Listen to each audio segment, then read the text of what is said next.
സുന്നത്തെന്ന് എവിടെയെങ്കിലും പറഞ്ഞിട്ടുണ്ടോ? മരിച്ചവന്റെ വീട്ടിലേക്ക് പോകണോ, അവന്റെ യതീമായ മക്കളെ തലോടാൻ കഴിയണോ, സാന്ത്വനപ്പെടുത്താൻ കഴിയണോ?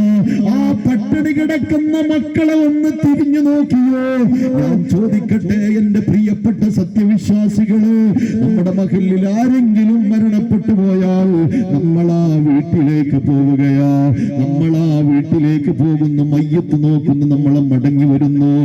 അയൽവാസിയായിരിക്കാം, ഒരു വളപ്പിന്റെ അപ്പുറമല്ല, ഒന്ന് കാലെടുത്ത് വെച്ചാൽ അയൽവാസി എങ്ങാനും മരിച്ചാൽ നമ്മൾ പോവുകയാ പ്രിയപ്പെട്ടവരെ ആ മയ്യത്ത് നോക്കാൻ. മയ്യത്ത് നോക്കിയിട്ട് തിരിച്ചു വന്നിട്ട് രാത്രിയാ മരിച്ചതെങ്കിൽ എന്റെ പ്രിയപ്പെട്ട ബാപ്പാലിപ്പനത്തെ ചെറുപ്പക്കാരാ, എന്റെ വാഴ കേൾക്കുന്ന പ്രിയപ്പെട്ട പെണ്ണേ, ആ മരിച്ച വീട്ടിലാ മനുഷ്യന്റെ 4 വയസ്സുള്ള പൊന്നുമോളില്ലേ, 8 വയസ്സുള്ള പൊന്നുമോനില്ലേ,